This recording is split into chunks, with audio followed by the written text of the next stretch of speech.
चलते चलते मैं पहुंच गया हूँ विया मोंटे नेपोलियानो, जिसके बारे में मैंने अभी बताया था कि यूरोप की सबसे महंगी स्ट्रीट और जितने भी मशहूर ब्रांड्स जिनके आप नाम सुनते हैं अक्सर, वो सारे के सारे उनके हेडक्वार्टर्स वो इसी स्ट्रीट के अंदर हैं, या समझ लें कि उनका जन्म इसी स्ट्रीट के अंदर हुआ था। इसका नाम है जो कि मैंने अभी बताया था, विया मोंटे नेपोलियानो। तो और ये मेरे पीछे इस वक्त आपको एक कैफ़े भी नज़र आ रहा है, और ये इसी स्ट्रीट के अंदर इंतहाई मशहूर कैफ़े है। 1817 शायद 19वीं सदी के बिल्कुल आगाज़ में, और इसके बारे में कहा जाता है कि नेपोलियन के एक सोल्जर ने ये कैफ़े शुरू किया था। तो अभी हम चलते हैं इस कैफ़े में और टिपिकल जो इटालियन नाश्ता है वो करते हैं चल के। तो आ जाए।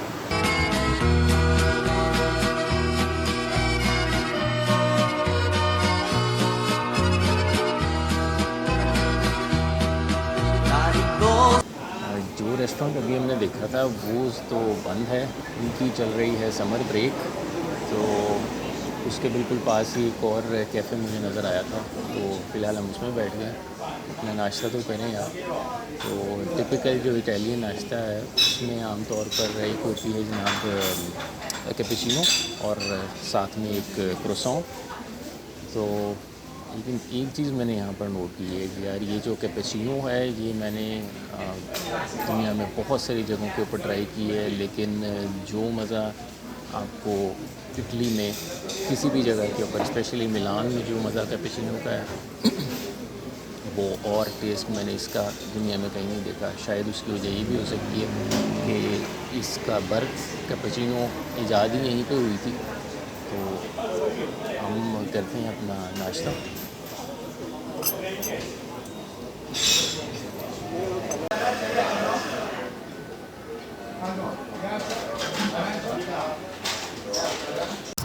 मेरे पीछे इस वक्त आप लोगों को नज़र आ रहा होगा जॉर्जियो अरमानी का स्टोर। ये है इनका हेड क्वार्टर। मतलब ये वाला तो सिर्फ कपड़ों का एक स्टोर है, लेकिन इसके साथ ही यहाँ पर इनकी और बिजनेसेस, अरमानी का एक बड़ा लग्जरी किस्म का होटल है, फिर इसके अलावा इनके और बहुत सारे बिजनेस हैं। सो बेसिकली जो हेड क्वार्टर है जॉर्जियो अरमानी का वो है यहाँ पर मिलान में, और इस वक्त मैं बिल्कुल उसके सामने खड़ा हूँ। तो कोशिश करते हैं अंदर जाके थोड़ा सा कीमतें देखने की कि आखिर ये इतना ज़्यादा महंगा, सुना हमने बहुत था कि बहुत महंगा है और बड़ी आला क्वालिटी के इनके कपड़े होते हैं। तो ज़रा जाके देखते हैं क्या हैं इनकी कीमतें।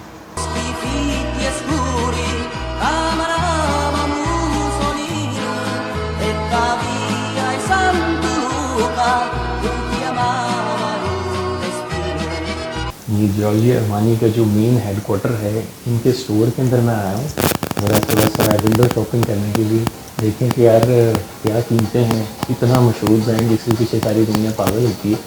तो मुझे उम्मीद नहीं थी कि ये मुझे ये अंदर से वीडियो शूट करने देंगे, लेकिन बहरहाल वो लेडी बड़ी अच्छी थी तो उसने मुझे अलाउ कर दिया कि ये एक सूट है इसकी कीमत यहाँ पर मैंने देखी थी, हाँ, 2100 यूरो।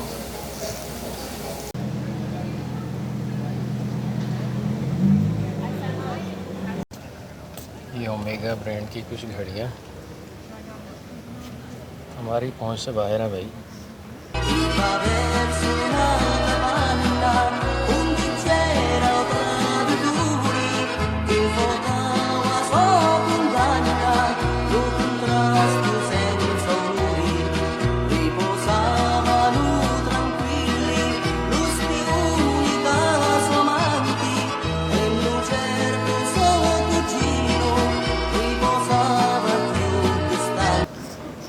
नो डाउट कि इतने महंगे ब्रांड्स की क्वालिटी का कोई मुकाबला नहीं है, और इंतहाई ज़बरदस्त किस्म की क्वालिटी होती है इनकी। लेकिन इतने ज़्यादा महंगे ब्रांड्स, मैं ये सोचता हूँ कि इतने महंगे कपड़े या इतने महंगे परफ्यूम और इस तरह की इतनी महंगी चीज़ें, यार ये कौन ख़रीदता होगा। अगर ये आप लोगों में से बहुत सारे लोग शौकीन हैं कि इतनी ज़्यादा महंगी चीज़ें, मसलन अभी जो मैंने एक अरमानी में एक सूट देखा था वो 2000 यूरो का।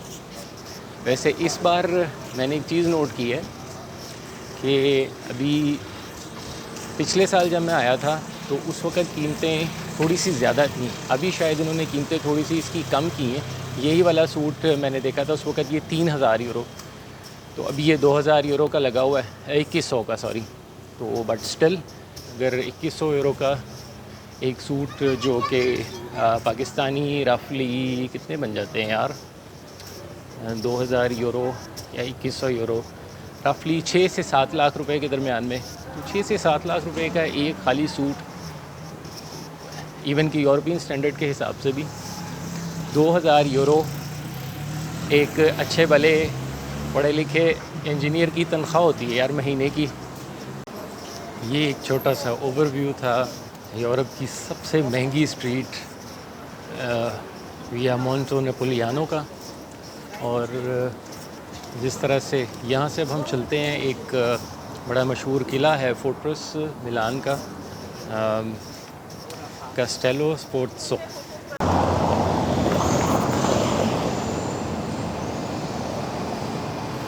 ऑल्दो के मिलान का जो मेट्रो सिस्टम है वो बहुत ज़बरदस्त और बड़ा मॉडर्न है, लेकिन जो कास्टेलो का फोर्ट्रेस है उस पर जाने के लिए हम इस्तेमाल करेंगे ये 19वीं सदी की ट्राम।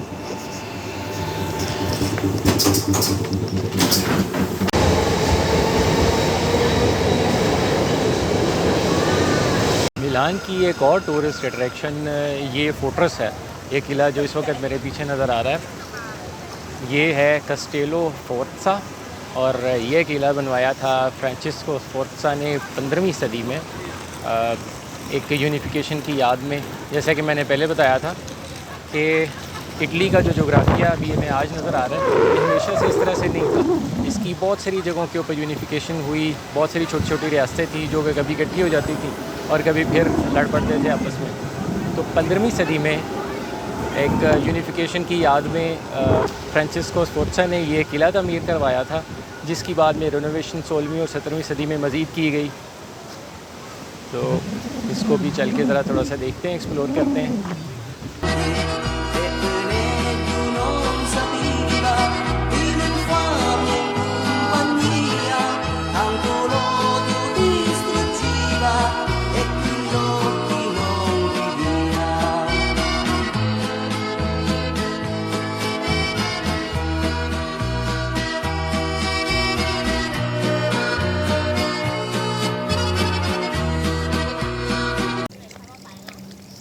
ये फिनोमेनन एक बहुत ज़बरदस्त किस्म का फिनोमेनन है। ये ना आपको इटली में जगह जगह के ऊपर नलके लगे हुए नज़र आते हैं जिसमें से हर वक्त पानी बहता रहता है और इस पानी को हम पी भी सकते हैं।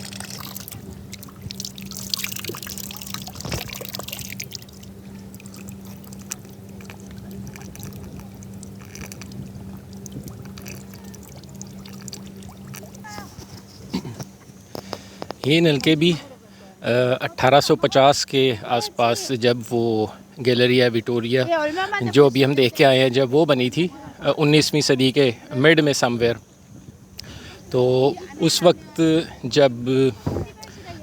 का जो ड्यूक था मिलान का उसने शहरियों के लिए जगह जगह के ऊपर ये नलके लगवाए थे। और इसका पानी आता है पहाड़ों से, जो मिलान के इर्द गिर्द पहाड़ हैं वहाँ से बहता हुआ आता है और साफ़ पानी होता है, पी भी सकते हैं और हर वक्त बहता रहता है। और ये नलके आपको पूरे शहर में जगह जगह के ऊपर लगे हुए नज़र आते हैं।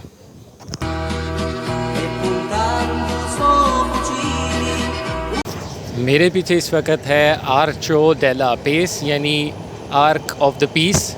ये मिलान का दाखिली दरवाज़ा है, यानी कि मिलान का गेट था 19वीं सदी में। तो इसको आप कह सकते हैं कि यहाँ से मिलान शहर की जो हदूद थी वो शुरू होती थी। अब इसके बिल्कुल साथ ही वो कैसल है, वो फोर्ट्रेस जिसका भी मैंने जिक्र किया था, कास्टेलो स्फोर्त्सो, जिसे अभी हम होके आ रहे हैं। 1806 यानी कि 1806 या 1807 तक नेपोलियन बोनापार्ट मिलान के इस इलाके को फ़तह कर चुका था।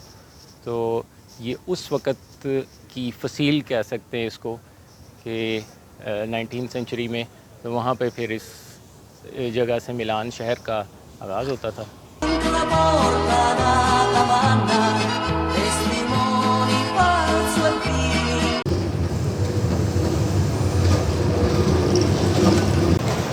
मिलान शहर में घूमने फिरने के बाद दोपहर तक आपको लग जाती है भूख। तो मुझे भी इस वक्त भूख लग रही है। तो अभी प्लान ये है कि एक टिपिकल इटालियन लंच ट्राई किया जाए। तो अब उसके लिए मैं यहाँ पर एक रेस्टोरेंट में बैठा हूँ और टिपिकल जो बहुत सारे इटालियन खाने हैं जैसे स्पैगेटी बोलोनेज़े है और रिसोटो एक और स्पेशल डिश है इनकी, लेकिन ये बनाई जाती हैं वाइन के अंदर, वाइट वाइन के अंदर। और जो बोलोनेज़े है उसमें मेरे ख़्याल में हैम या पेग इस्तेमाल किया जाता है। तो ये चीज़ें तो भाई अब मैं नहीं खा सकूँगा। लेकिन एक और है जो टिपिकल इटालियन डिश, वो है पिज़्ज़ा मार्गरीटा।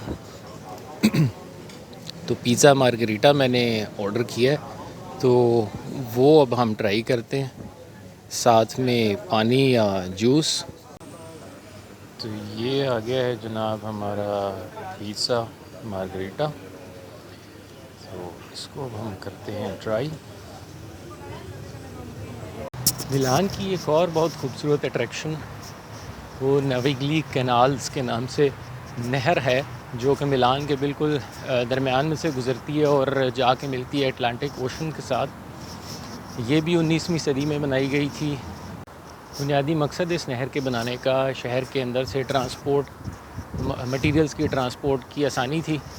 और इस नहर के डिज़ाइन के लिए भी लियोनार्डो डा विंची से मदद ली गई थी। लियोनार्डो डा विंची जिसका हमने मुजस्समा भी देखा था डोमो चर्च के पास, एक मिडीवल सेंचुरी का, रेनेसांस के ज़माने का बहुत बड़ा पेंटर, मुसव्विर, आर्किटेक्ट कि जिसने शोरा आफाक पेंटिंग्स बनाई। अभी एक पहले मैंने जिसका ज़िक्र किया था सबसे मशहूर मोनालिसा, जो कि ओरिजिनल फ्रांस में, पेरिस में।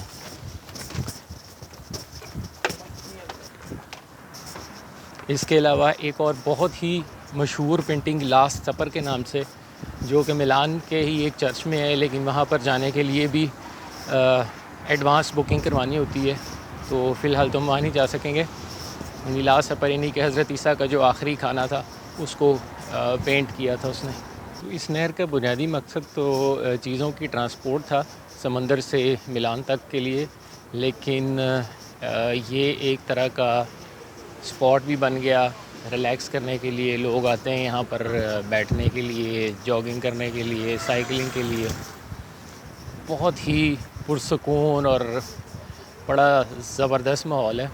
और आज मिलान में मौसम भी बहुत अच्छा है, बड़ी अच्छी हवा चल रही है। तो शायद इस वजह से भी यहाँ पर ना इस वक्त थोड़ा सा सुकून महसूस हो रहा है, वरना पिछले कुछ दिनों से मिलान में बड़ी शदीद किस्म की गर्मी पड़ रही है।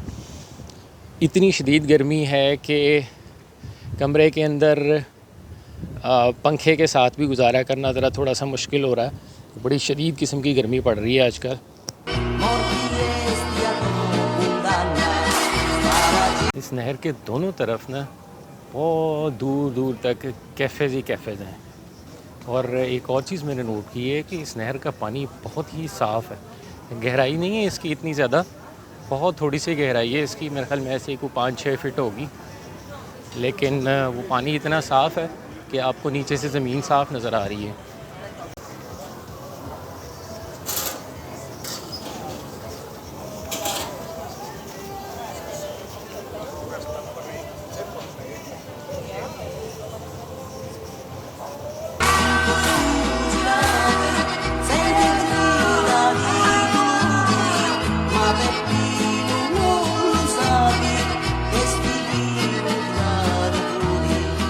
ये एक बड़ा ट्रेडिशन है यार, ये देखो, ये यूरोप के जितने भी बड़े बड़े शहर हैं ना, उनमें बेतहाशा जगह इस तरह की हैं जिसमें आपको ये मुख्तलिफ़ ताले बंधे हुए लगते हैं। ये क्या करते हैं भाई, दो मोहब्बत करने वाले आपस में ना अपनी मोहब्बत की निशानी के तौर पर एक आधा ताला बांध जाते हैं। ये देखो, ये ब्रिज है, ये पूरा का पूरा देखो ये तालों से भरा हुआ है। इस तरह के स्पॉट्स मैंने बहुत जगहों के ऊपर और भी देखे हैं कि जहाँ पर लोग अपनी मोहब्बत की निशानी के तौर पर कोई ना कोई मार्क, कोई ना कोई निशान छोड़ जाते हैं। अब सबसे जो मशहूर निशान है वो ताला है कि दो लोग अपना नाम लिख के उस ताले के ऊपर और वहाँ पर वो ताला लगा जाते हैं। इसके साथ ही मैं ये व्लॉग भी आज का, ये छोटा सा जो टूर था मिलान का, इसको भी यहाँ पर करूँगा ख़त्म। अभी मैं प्लान कर रहा हूँ अगले जो हमारे नए सफ़र, थोड़े से लॉन्ग टर्म जो इंटरनेशनल टूर्स में बाई रोड करता होता हूँ, तो मेरा नेक्स्ट प्लान है जर्मनी से सेंट्रल एशिया क्रॉस करते हुए रशिया, बेलारूस और सेंट्रल एशिया की जो रियासतें हैं कज़ाकिस्तान और किर्गिस्तान वगैरह, चाइना तक। लेकिन अगेन उसमें प्रॉब्लम ये है कि पाकिस्तानी पासपोर्ट के ऊपर आसान नहीं होता, ट्रैवल करना बहुत मुश्किल है। और पाकिस्तानी जो हमारे बहुत सारे दोस्त हैं उन्होंने इस कदर बदनाम कर दिया हुआ है पासपोर्ट को कि अब आसानी से वीज़ा भी नहीं मिलता। तो बहरहाल अब इन तमाम मुल्कों के पहले वीज़े लेने हैं, फिर उसके बाद अपना सफ़र शुरू करेंगे सेंट्रल एशिया की तरफ। तो तब तक के लिए भैया खुदा हाफ़िज़।